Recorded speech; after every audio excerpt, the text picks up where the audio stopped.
Hello all, this is Vikram Verma from New Saint Stephen Public School, Unit 3rd, and today we are going to finish our chapter from class 8 of SST, that is from trade to territory, and this is a second part of this chapter.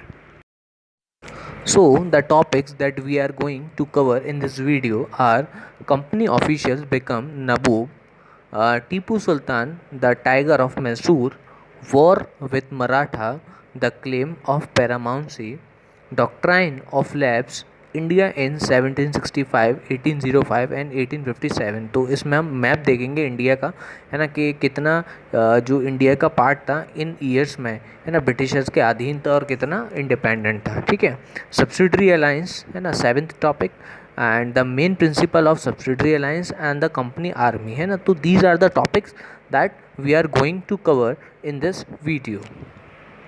The first topic of this video is company officials become नबूब्स। सो नबूब का क्या मतलब है? नबूब का मतलब basically जो नबूब word है वो उर्दू से निकला है ना, और इसका मतलब बेसिकली जो है नवाब होता है। ठीक है, तो ये नबूब जो वर्ड है वो यहाँ पर ईस्ट इंडिया कंपनी के ऑफिशियल्स के लिए यूज़ किया गया, ऑफिसर्स के लिए यूज़ किया गया है।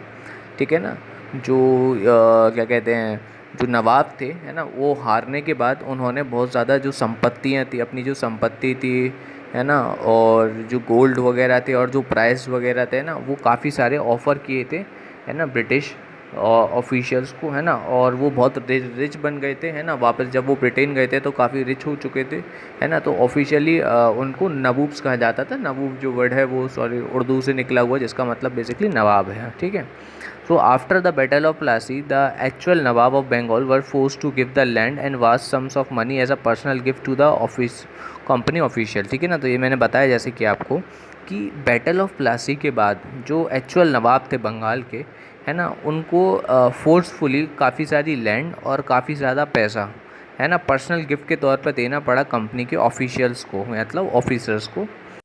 So, Robert Clive himself assumed a fortune in India.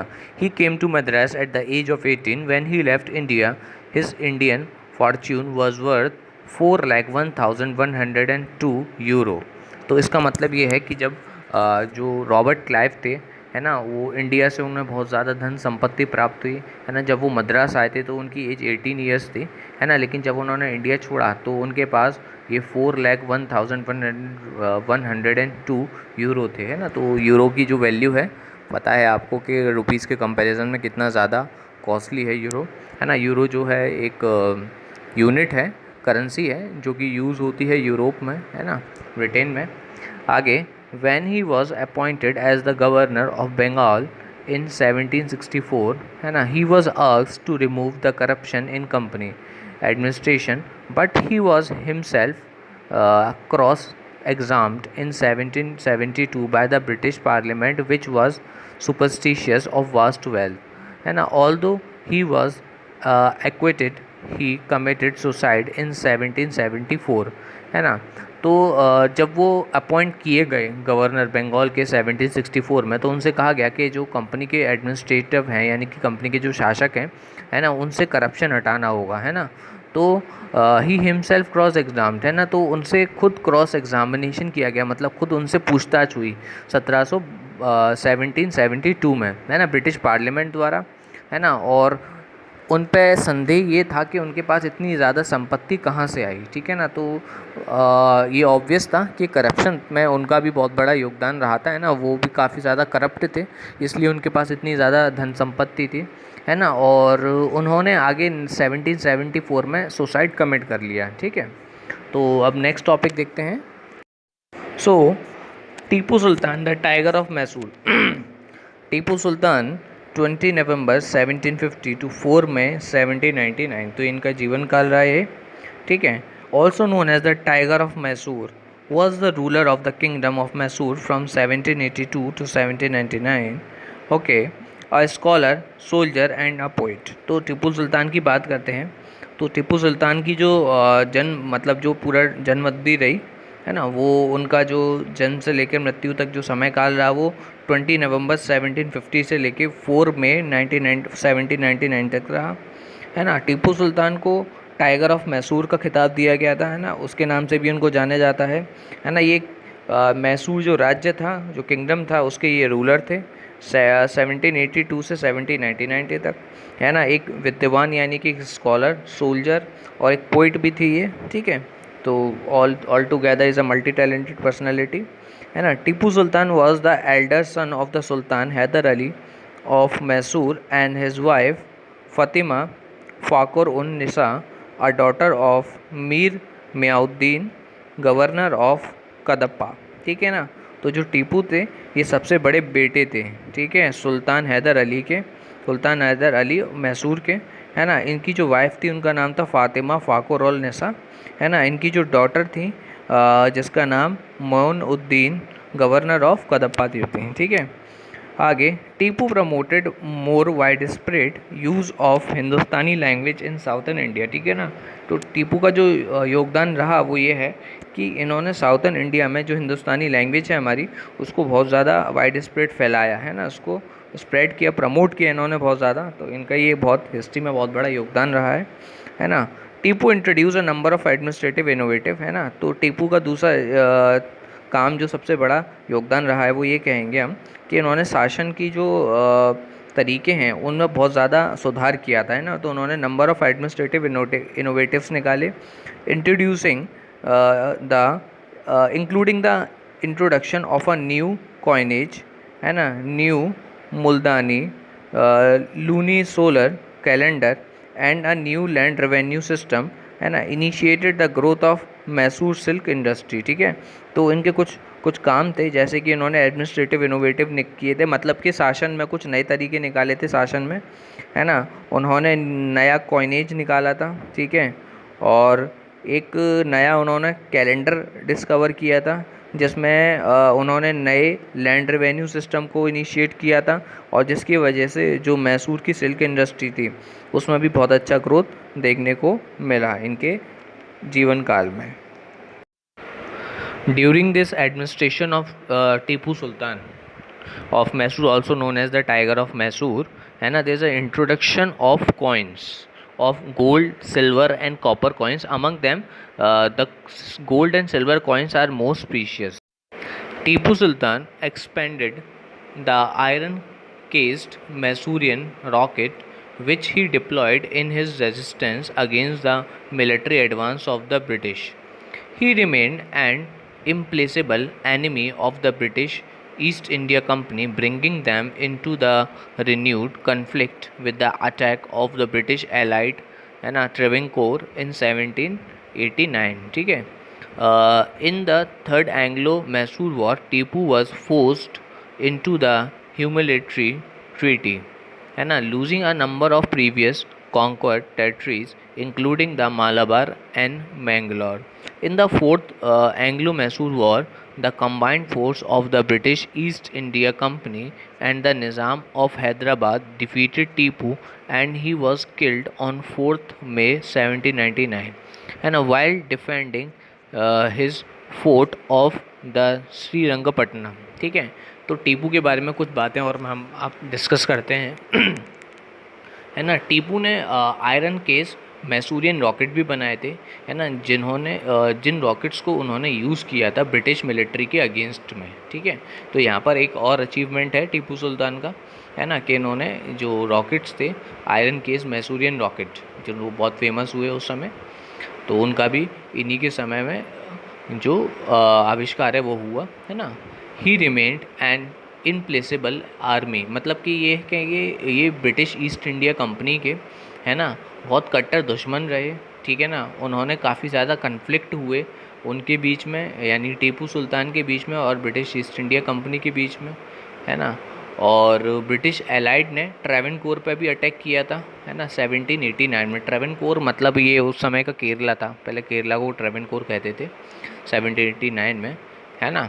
आगे जो तीसरी एंग्लो मैसूर वॉर हुई थी उसमें टीपू सुल्तान को फोर्सफुली, है ना, ह्यूमिलेटिंग ट्रीटी करनी पड़ी थी, यानी कि संधि करनी पड़ी थी, है ना, फोर्सफुली, है ना, और जिसमें उन्होंने बहुत सारी अपनी जीती हुई टेरिटरीज़, मतलब जो बहुत सारी सीमाएं, बहुत सारे राज्य जो थे, है ना, वो उनको देने पड़े थे, जिसमें मालाबार और मैंगलोर का भी राज्य शामिल था। ठीक है, तो ये था टीपू सुल्तान के बारे में, है ना। चौथा एंग्लो मैसूर जो वॉर हुआ था, उसमें ब्रिटिश ईस्ट इंडिया कंपनी और निज़ाम और हैदराबाद, इन दोनों ने मिल के, कंबाइंड फोर्सेस ने मिल के टीपू को हराया था, है ना। And he was killed on 4 मई 1799, है ना, वो 4 मई 1799 में वो उनका देहांत हो गया, है ना।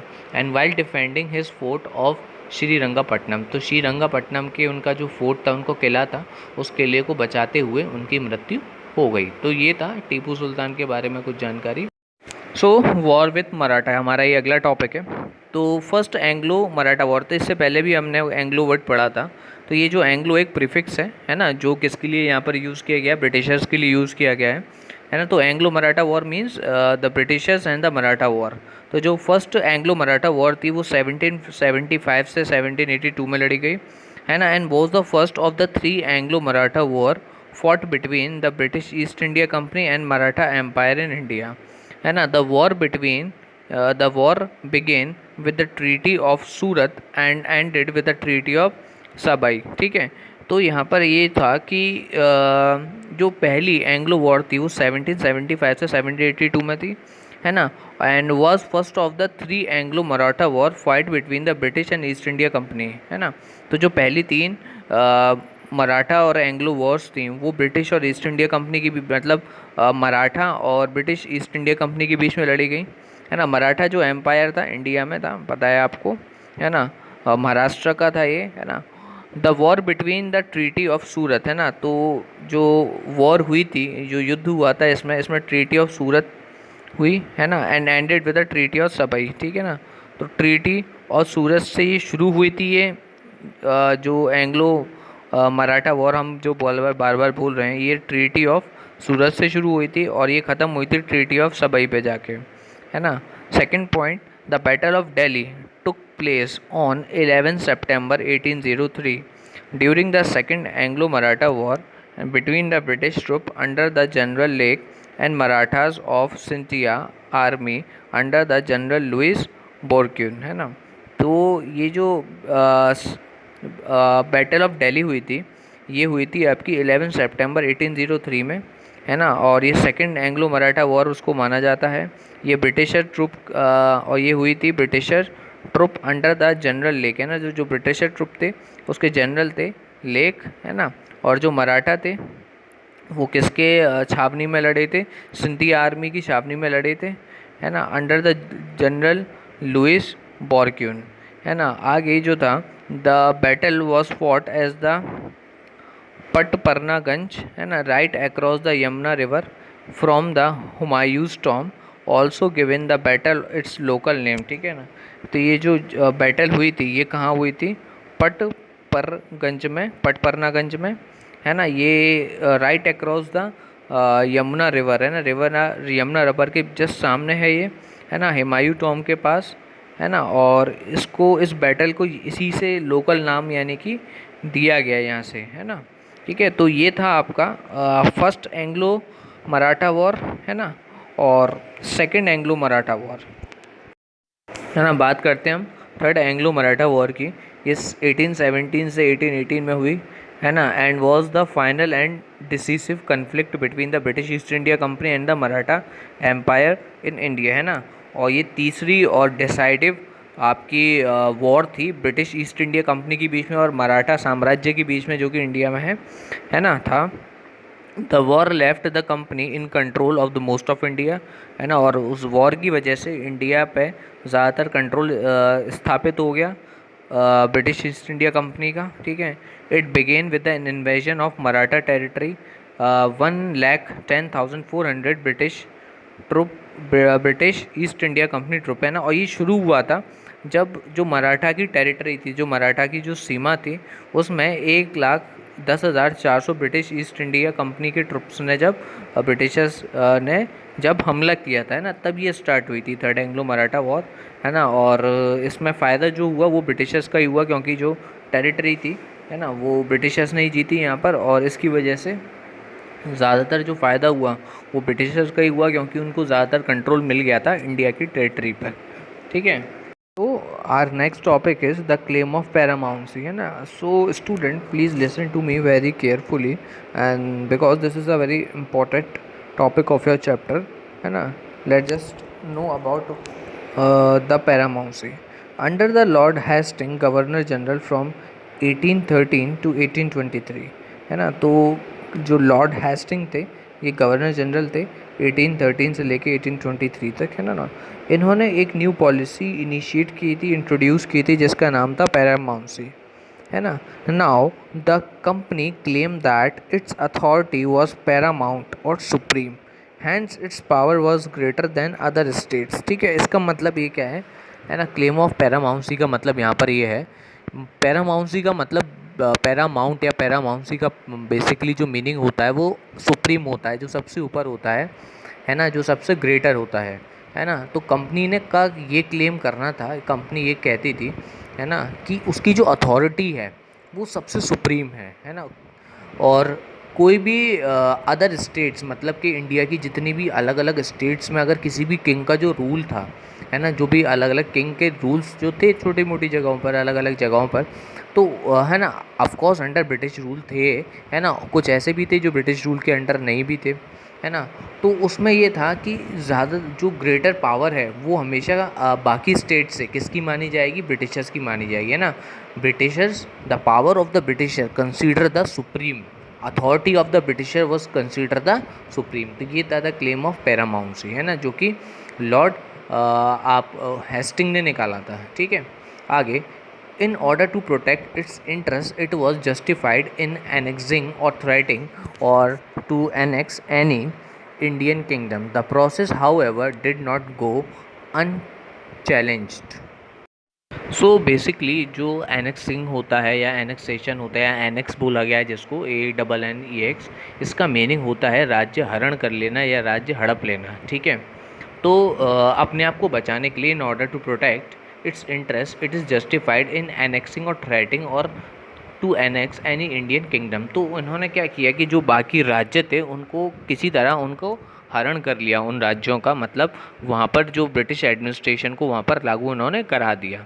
The process how ever did not go unchallenged. ठीक है ना, तो इस प्रोसेस को काफ़ी ज़्यादा जो राज्य थे उन्होंने चैलेंज किया। ठीक है, for example, when British try to annex an small state of Kittur, है ना, Rani Chennamma took to arm and led an anti-British movement. She was arrested in 1824 and died in prison in 1829, है ना। तो जब ब्रिटिशर्स ने क्या कहते हैं राज्य हरण करने की कोशिश की, मतलब कि एनेक्स करने की कोशिश की, छोटा सा स्टेट था कित्तौर का, है ना, उसको जब हरण करने की कोशिश की, तो रानी जो चेन्नम्मा थी, है ना, उन्होंने टुक आर्म्स, है ना, और उन्होंने लड़ना क्या कहते हैं लड़ना शुरू किया, और एंटी ब्रिटिश मूवमेंट भी उन्होंने स्टार्ट किए वहाँ पर, है ना। एंड शी वॉज अरेस्टेड, लेकिन 1824 में दुर्भाग्यपूर्ण वो अरेस्ट हो गई और प्रिजन में उनकी मृत्यु हुई, है ना, 1829 में। बट, है ना, Rayanna a poor chowkidar of Sangoli in Kittur cried on the resistance. With popular support, he destroyed many British camps and records. He was caught and hanged by the British in 1830. ठीक है ना, रनाया, है ना, एक पुअर चौकीदार था संगौली का कित्तौर में, है ना। तो उन्होंने काफ़ी ज़्यादा क्या कहते हैं कैरिड, मतलब काफ़ी ज़्यादा रेजिस्टेंस किया, काफ़ी बचाव किया, है ना, और उन्होंने पॉपुलर सपोर्ट दिया, है ना, और ब्रिटिश के बहुत ज़्यादा कैंप्स और रिकॉर्ड को, बहुत ज़्यादा कैंप को और रिकॉर्डों को उन्होंने डिस्ट्रॉय भी किया था। ठीक है ना, रनाया ने, है ना, लेकिन वो अंत में पकड़े गए, है ना, और उनको फांसी दे दी गई 1830 में। ठीक है ना, तो ये था क्लेम ऑफ पैरामाउंसी, जिसका काफ़ी ज़्यादा स्टेट ने विरोध किया, जिसमें मैंने दो एग्जाम्पल बताए, एक तो कित्तौर का एग्जाम्पल बताया जिसमें रानी चेन्नम्मा था, है ना, और उसके बाद रनाया, है ना, उनका भी नाम इसमें आया। सो स्टोरी आगे बढ़ती है यहाँ पर ब्रिटिशर्स की। ठीक है, और होता क्या है कि 1830 में Britishers become worried about Russia, है ना, ब्रिटिशर्स को डर लगने लगता है या चिंतित होते हैं वो रशिया को लेके, है ना। उनका ये मानना था, ये इमेजिन कर रहे थे कि रशिया हो सकता है अपनी टेरिटरी एक्सपेंड करने के लिए, है ना, इंडिया में एंटर हो जाए, नॉर्थ और नॉर्थ ईस्टर्न पार्ट से इंडिया के, है ना, They fought a prolonged war with the Afghanistan between 1838-1842 and Sindh with 1843, है ना. ब्रिटिशर्स ने ऑलरेडी अफ़गानिस्तान, है ना, और सिंध से पहले ही लड़ाई कर चुके थे, मतलब काफ़ी लंबी युद्ध चला था ऑलरेडी, है ना. Two prolonged war were fought with the Sikh kingdom, है ना, और दो लंबे युद्ध भी चले थे सिख किंगडम के विरुद्ध 1849 में, लेकिन पंजाब को भी हरण कर लिया गया, उसका भी एनेक्स्ड कर लिया गया, है ना, उसको फोरफिट कर लिया गया, ठीक है, अंत में. तो our next topic is doctrine of lapse, है ना. That is a very important question topic. You must listen it very carefully. The doctrine of lapse was an annexation and a policy propoundedly devised by Lord Dalhousie, ठीक है. तो ये राज्य हड़पने की, annexation मतलब होता है राज्य हड़पना, है ना, और प्रोपाउंडली मतलब होता है कथित रूप से, है ना. तो ये कथित रूप से राज्य हड़पने की एक पॉलिसी थी जो कि लॉर्ड डलहौजी ने प्रिपेयर की थी, है ना. According to doctrine, any princely state or territory under the direct influence of the British East India Company, ठीक है, the dominant imperial power in the subcontinent, as a vassal state under the British subsidiary system would automatically be annexed if the ruler was either manifestly incompetent or died without a direct heir.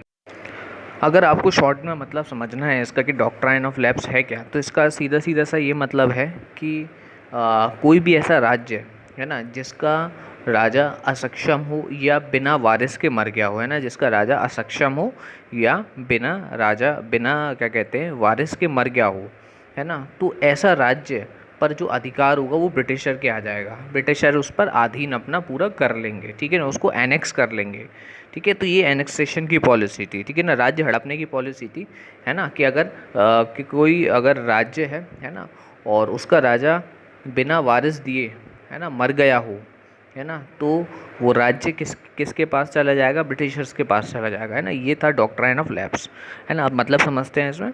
Doctrine, according to doctrine, है ना, doctrine के according कोई भी princely state, है ना, और territory कोई भी, है ना, जो कि डायरेक्ट इन्फ्लुएंस में आती हो किसके, ब्रिटिश ईस्ट इंडिया कंपनी के, है ना.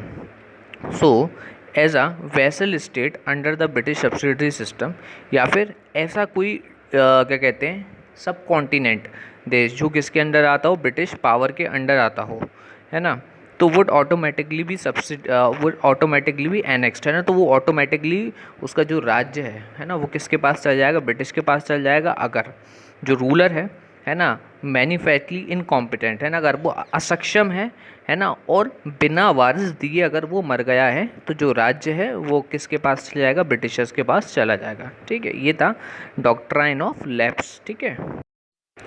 सो फर्स्ट पॉइंट कुछ बातें देख लेते हैं. Doctrine of lapse was an annexation policy, है ना, परपोनेंटली डिवाइज्ड बाय लॉर्ड डलहौजी, है ना. तो तथाकथित रूप से राज्य हड़पने की जो पॉलिसी थी, डिवाइस का मतलब होता है तैयार करना, तो तैयार की थी किसने, लॉर्ड डलहौजी ने, ठीक है ना, जो कि who was the governor general in the east India company, है ना, जो कि गवर्नर जनरल थे ईस्ट इंडिया कंपनी के, है ना. कब से लेके कब तक, 1848 से लेके 1856 तक, है ना. So the latter supplanted the long established right of an Indian sovereign without an heir to choose a successor. In addition, the British decided whether the potential ruler are competent enough.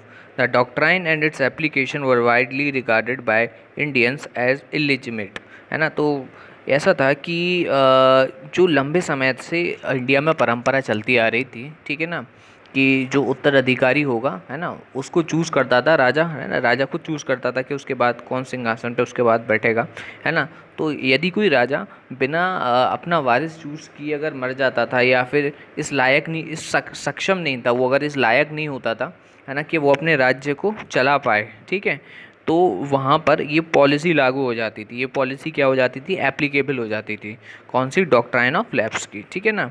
आगे तो Indian ने इसको इलिजिमेट माना. इलिजिमेट का मतलब था कि गैर कानूनी माना उसको, ठीक है, गलत माना उसको, है ना. The company took over the princely state of Satara 1848, है ना, जतीपुर एंड संबलपुर 1849, नागपुर एंड झांसी 1854, है ना, तंजौर एंड अरकॉट 1855, अवध, है ना, ओड 1856, है ना, with the reason that the ruler was not ruling properly using this doctrine. ठीक है ना, तो ये सारे जो राज्य थे, ये सारे जो प्रिंसली स्टेट थे, है ना, ये सब इस ये पॉलिसी के द्वारा ब्रिटिशर्स ने हड़प लिए थे, है ना, अपने अधिकार में ले लिए थे।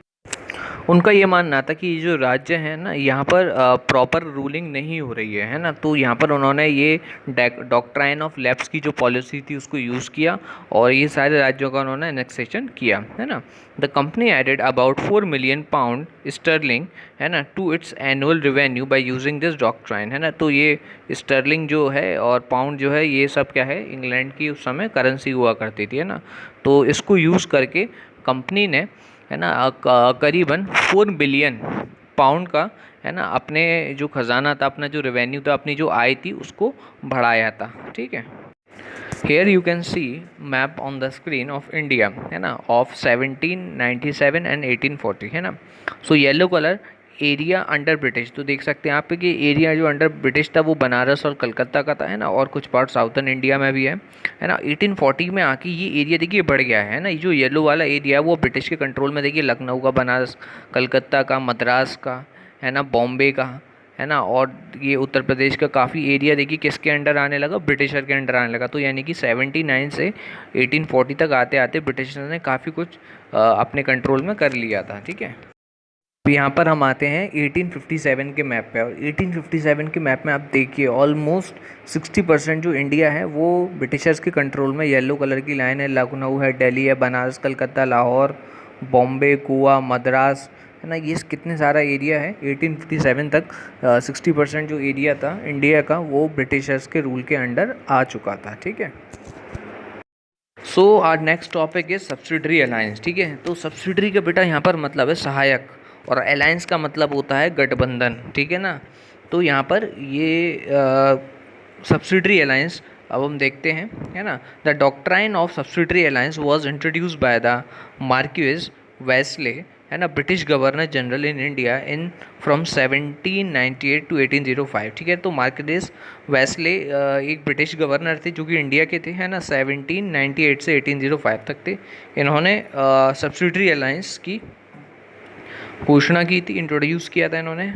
अर्ली इन हिज गवर्नमेंटशिप, है ना, the Wesley adopted a policy of non intervention in the princely state, है ना। तो स्टार्टिंग में जब इनकी गवर्नरशिप स्टार्ट हुई थी तो इन्होंने पॉलिसी जो निकाली थी वो ये थी कि किसी भी किसी भी प्रिंसली स्टेट में, है ना, हम इंटरवेंशन नहीं करेंगे। ठीक है ना, उसमें हम कोई भी किसी भी प्रकार का हम उसके साथ गठबंधन नहीं करेंगे, उनके साथ नहीं मिलेंगे, है ना। But he later adopted the policy of forming subsidiary alliances, लेकिन आगे चल के उन्होंने ना गठबंधन की, सहायक गठबंधन की जो जो नीति थी, जो पॉलिसीज़ थी, है ना, उसको अपनाया। ठीक है, सो नॉन इंटरवेंशन की पॉलिसीज़ थी, है ना। नॉन इंटरवेंशन मतलब कि हस्तक्षेप ना करना, है ना। लेकिन आगे चल के इन्होंने किसकी पॉलिसी अपनाई, गठबंधन की पॉलिसी, है ना, सहायक गठबंधन की पॉलिसी जो थी वो अपनाई। This policy was play a major role in the British expansion of India. देखिए ये जो पॉलिसी थी, इस पॉलिसी ने हेल्प की ब्रिटिशर्स का जो एम्पायर था उसको एक्सपेंड कराया, है ना, उसको पूरे इंडिया में उन्होंने बढ़वाया। ठीक है, अगर वो ये पॉलिसी नहीं होती तो जो ब्रिटिशर का जो एम्पायर था ना वो इंडिया में एक्सपेंड नहीं हो पाता। तो जो सहायक गठबंधन यानी कि सब्सिडरी अलायंस की जो नीति थी, पॉलिसी थी, वो बहुत हेल्पफुल रही ब्रिटिशर्स के लिए। अब इसके मेन प्रिंसिपल देखते हैं हम सब्सिडरी अलायंस के क्या हैं। ठीक है, so the main principle of subsidiary alliance, okay, an Indian ruler entering into a subsidiary alliance with the Britisher had to accept the British forces within his territory and also agreed to pay their maintenance। ठीक है ना, अब जो भी सहायक गठबंधन, जो भी क्या कहते हैं प्रदेश यानी कि जो भी राज्य ब्रिटिशर्स के साथ इस गठबंधन में मिलता, जो भी अलायंस में अगर मिलता है ना, तो उसको एक्सेप्ट करना पड़ता ब्रिटिश की फोर्सेस को अपनी टेरिटरी के अंदर, अपने राज्य के अंदर, अपनी सीमा के अंदर, है ना। और उसको मेंटेनेंस का भी पैसा पे करना पड़ता, मेंटेनेंस भी पे करना पड़ता ब्रिटिशर्स को। ठीक है, the ruler would accept a British decision British resident in his state, है ना।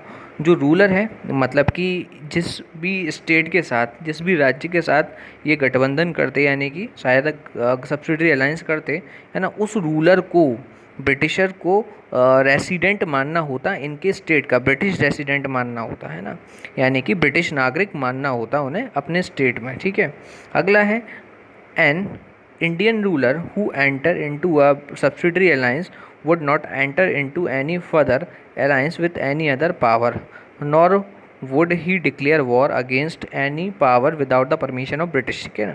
तो जो भी राज्य है, जो भी इंडियन राज्य है ना, सब्सिडरी अलायंस में एंटर करता ब्रिटिशर्स के साथ, है ना, वो उसके बाद किसी और पावर के साथ हाथ नहीं मिला सकता था, है ना, किसी और पावर के साथ, जैसे कि मान के चलिए रशिया के साथ, है ना, या और मुग़ल के साथ, या किसी भी पावर के साथ वो हाथ नहीं मिला सकता था अगर उसने एक बार ब्रिटिशर्स के साथ हाथ मिला लिया। ठीक है, और दूसरी बात ये भी थी, इसकी दूसरी घोषणा ये भी करता है ये सब्सिडरी अलायंस, ये प्रिंसिपल सिद्धांत हैं इसके, है ना, कि वो किसी भी दूसरी पावर के विरुद्ध, है ना, कोई भी वॉर डिक्लेयर नहीं कर सकता, कोई भी युद्ध डिक्लेयर नहीं कर सकता, कोई भी युद्ध नहीं कर सकता किसी दूसरे पावर के साथ वो। ठीक है ना, बिना ब्रिटिशर की सहमति लिए, बिना ब्रिटिशर की परमिशन लिए, है ना।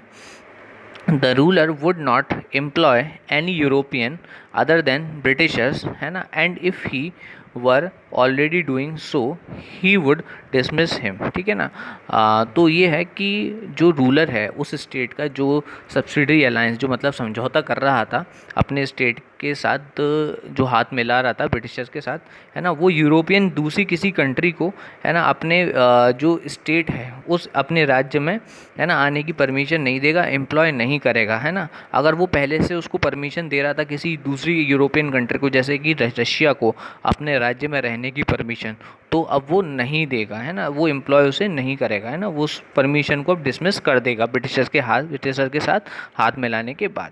In case of conflict with any other state, he would agree the resolution decided upon by the Britishers।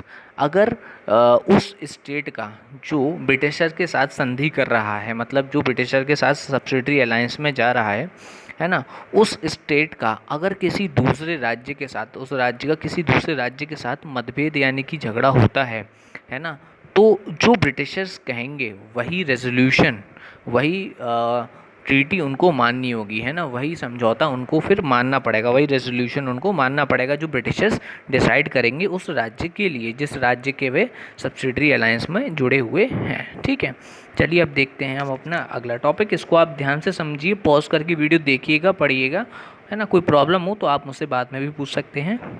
Some more principal of subsidiary alliance, है ना। फर्स्ट वाला हम लास्ट पेज पे पढ़ चुके हैं, है ना। In case of any conflict with any other state, है ना, he would agree the resolution decided by British. Okay, next one, in return for the ruler accepting its condition the company undertook to protect the state from the external danger and internal disorder. ठीक है ना।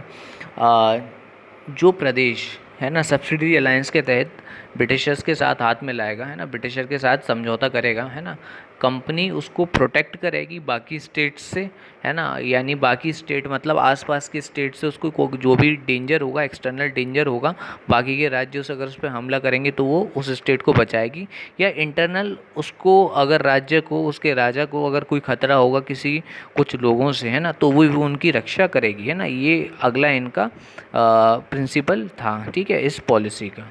Next point, if the Indian ruler failed to make the payment required by the alliance, then the part of his territory was to be taken as a penalty। ठीक है ना। अगर कोई राज्य, है ना, सब्सिडरी अलायंस के तहत अगर उसने हाथ मिलाया है ब्रिटिशर्स के साथ, ठीक है ना, तो उसको पेमेंट, जैसे कि मैंने बताया, मेंटेनेंस कॉस्ट देनी होगी। तो अगर वो मेंटेनेंस कॉस्ट नहीं दे पाता वो राज्य, ठीक है, तो उसकी सीमा का कुछ भाग ब्रिटिशर अपने अधीन कर सकते हैं ना, पेनल्टी के रूप में, है ना। तो ये भी एक प्रिंसिपल था सब्सिडरी अलायंस का, कि जो राजा था उसको कंपलसरी पेमेंट करना ही था। अगर राजा पेमेंट नहीं कर सकता था मेंटेनेंस का, तो उसकी राज्य की सीमा का कुछ हिस्सा, है ना, जो ब्रिटिशर्स हैं वो हड़प लेते हैं ना, वो अपने रूप में कर लेते हैं ना, उसको अपने अधिकार में ले लेते हैं, है ना, पेनल्टी के रूप में। तो ये एक आखिरी प्रिंसिपल था सब्सिडरी अलायंस का। ठीक है, आप इसको पॉज करके देख सकते हैं, पढ़ सकते हैं आराम से। ठीक है, अब हम देखते हैं next topic, the company army, है ना। Colonial rule in India brought in some new ideas of administration and reform, but its power resisted on the military strength. ठीक है ना, तो जो कॉलोनियल रूल था, कॉलोनियल रूल यहाँ पर ब्रिटिशर्स की बात कर रहे हैं ना, तो जो ब्रिटिशर्स थे वो जब इंडिया आए थे तो अपने साथ कुछ शासन के नए आइडिया लेके आए थे, है ना, नए तरीके लेके आए थे, है ना, कुछ परिवर्तन यानी कुछ रिफॉर्म्स भी लेके आए थे, है ना। लेकिन जो उनकी पावर थी वो मेनली किस पर डिपेंड करती थी, उनकी मिलिट्री की स्ट्रेंथ पर, मिलिट्री के पावर पर। ठीक है, अच्छा अब हम कुछ नॉर्मल बात करते हैं ट्रेडिशनल आर्मी के बारे में। तो पारंपरिक रूप से जो आर्मी हुआ करती थी, है ना, जैसे मुग़ल की आर्मी थी, है ना, उसमें कुछ पार्ट हुआ करते थे आर्मी के, है ना, आर्मी के। इसको आप ध्यान से सुनिए, आपके फ्यूचर में काम आएगा, है ना। पहला जो एक सेना होती है ना, उसमें सबसे पहली जो होती है उसको हम कहते हैं क्लेवरी, है ना, और दूसरी होती है इन्फेंट्री, है ना। तो जो क्लेवरी होती है ना, वो सबसे आगे सेना चलती है, वो सबसे मिलिट्री में सबसे आगे चलती है ना। उसमें घुड़सवार होते हैं, माहिर घुड़सवार होते हैं, है ना, तीरंदाज होते हैं, ट्रेंड सोल्जर्स होते हैं, है ना, अच्छे तलवारबाज होते हैं, है ना। तो ये जो होती है मेन सेना होती है ना, ये अच्छी सेना होती है जो सबसे आगे चलती है ना। ये डोमिनेट करती है आर्मी को, किसको हम कहते हैं कैलेवरी। ठीक है, दूसरी है इन्फेंट्री, है ना। इन्फेंट्री यानी कि पैदल सेना है, पैदल सेना मतलब सोल्जर जो बाय फुट चलते हैं। These were given training in the archery and use in the sword, है ना। इनको तीरंदाजी की, है ना, और स्वाट दोनों की यानी कि तलवारबाजी, इनकी दोनों की ट्रेनिंग दी जाती है ना। इनको कहते हैं इन्फेंट्री, है ना। तो ये सेना पीछे चलती है ना। आगे, the rural areas had a large number of armed peasants and the local zamindar often supplied the Mughals paidal soldiers, है ना। तो जो रूरल एरिया में रहने वाले लोग थे, है ना, वो पैदल सोल्जर्स यानी इन्फेंट्री में बहुत सारे बहुत सारे क्या कहते हैं अपने लोग प्रोवाइड किया करते थे। मतलब जो लोकल लोग हुआ करते थे आसपास के, है ना, उसको लोकल ज़मींदार, ठीक है, या रूरल एरिया में से रहने वाले लोग या प्लीजेंट्स यानी कि मज़दूर, है ना, वही लोग इनका हिस्सा बना करते थे, है ना। जो बड़े बड़े ज़मींदार हुआ करते थे वो भेजा करते थे लोगों को, है ना, या फिर जो क्या कहते हैं मज़दूर हुआ करते थे उनको भेजा जाता था, है ना, इन्फेंट्री में शामिल होने के लिए। तो मुग़ल के जो पैदल सोल्जर्स थे उसमें ज़्यादातर यही लोग देखा करते थे, है ना। तो ये एक आर्मी का एक कंपोजिशन है, इस हिसाब से एक आर्मी हुआ करती थी पहले। ठीक है, so some more information about the soldier, as you can see on the screen, the professional soldiers, है ना। तो a change occur in the 18th century, 18वीं शताब्दी में थोड़ा परिवर्तन आया, when Mughal successor states like the Awadh and Banaras starting recruiting peasants, है ना, into their armies and training them as professional soldier. ठीक है ना।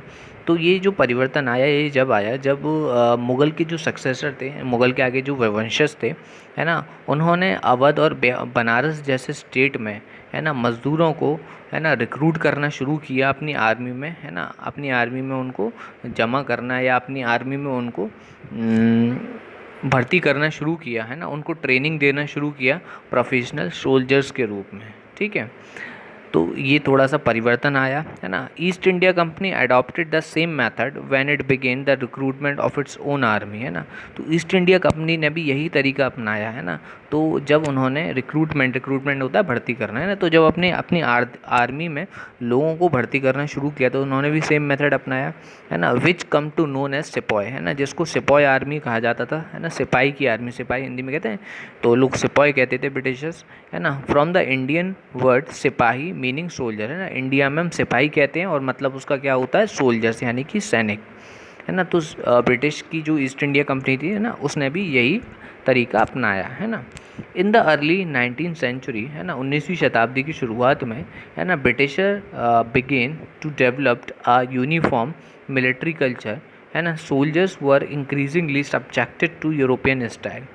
तो 19वीं शताब्दी की शुरुआत में ब्रिटिशर्स ने डेवलप्ड किया एक ऐसा सिस्टम जिसमें उन्होंने मिलिट्री की संस्कृति बनाई और मिलिट्री के लिए उन्होंने यूनिफॉर्म रखना शुरू की। जैसे कि आज आप लोग मिलिट्री, आर्मी, पुलिस वगैरह देखते हैं, सबकी यूनिफॉर्म है ना।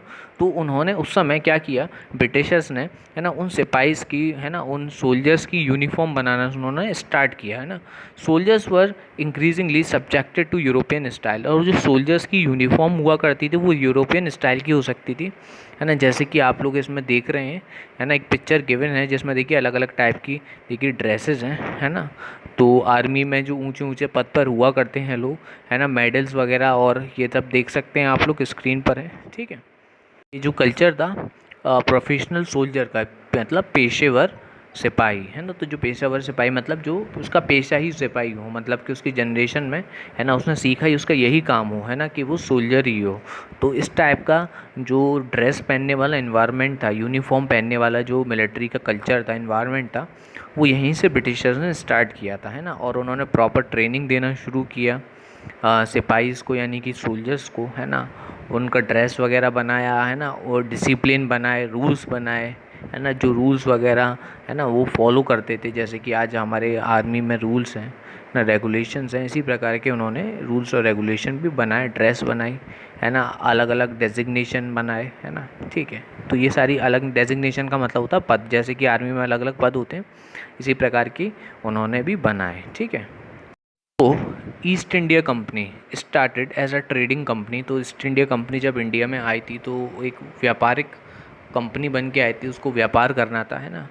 To further its trading interest, है ना, company started to interfere in local politics and later on to control on local administration. आगे चल के उसने हस्तक्षेप करना शुरू किया राजनीति में, है ना, लोकल उस जगह की राजनीति में उसने हस्तक्षेप करना शुरू किया, और धीरे धीरे उसने लोकल जो प्रशासन था उसकी जगह उसने एडमिनिस्ट्रेशन की, शासन की जगह उसने लेनी शुरू की, है ना। Through various social, political and administrative change the company took fully control over 63% of the Indian territory and 78% of the population, है ना। तो वेरियस सोशल मतलब कि सामाजिक, है ना, और राजनीतिक, है ना, और शासनिक, है ना, परिवर्तन करके कंपनी ने, है ना, कंट्रोल ले लिया था करीबन 63% इंडियन टेरिटरी का, मतलब कि इंडिया की सीमा का 63%, यानी 63% उन्होंने पूरा कंट्रोल अपने अंडर ले लिया, है ना। और 78% जो पॉपुलेशन थी वो भी ब्रिटिशर्स के कंट्रोल में थी, है ना। तो इन्होंने सामाजिक, राजनीतिक और शासनिक, है ना, प्रशासनिक, है ना, परिवर्तन करके, है ना, 63% इंडियन टेरिटरी को अपने क्षेत्र में ले लिया था, ठीक है। Remaining part was under indirect control of the east India company, है ना। और जो बाकी का पार्ट था, यानी कि 63% माइनस 100% अगर आप कर देंगे तो 37% जो बचेगा वो पार्ट था, वो भी इनडायरेक्टली ब्रिटिशर्स की कंट्रोल में था, ईस्ट इंडिया के कंट्रोल में ही वो पार्ट था, है ना। तो ये थी आपकी स्टोरी जो मैंने अभी इस चैप्टर में आपको बताई है ब्रिटिश ईस्ट इंडिया कंपनी के बारे में, कि कैसे British East India company India में ट्रेडिंग करने आई थी, और उसने कैसे एडमिनिस्ट्रेशन को, लोगों को, है ना, अलग अलग पॉलिसीज़ दी, है ना, और कैसे वो राज्य उन्होंने जीता, ठीक है ना। पूरा कैसी उनकी पॉलिसीज़ थी, है ना, और क्या क्या चीज़ें उन्होंने लागू की थी लोगों पर, है ना, जिसकी वजह से पॉलिटिकल कंट्रोल आया। और कौन कौन सी बैटल्स उन्होंने लड़ी थी, जैसे मराठा के बारे में बात करी थी हमने, एंग्लो मराठा वॉर के बारे में बात की थी, यहाँ पर हमने बैटल ऑफ प्लासी के बारे में बात की, है ना। तो ये सब क्लेवरी से, है ना, चतुराई से ब्रिटिशर्स ने इन युद्धों को जीता, है ना, और इंडिया को अपने कंट्रोल में लिया, और करीबन 200 साल तक ब्रिटिशर्स ने इंडिया पर राज किया, ठीक है।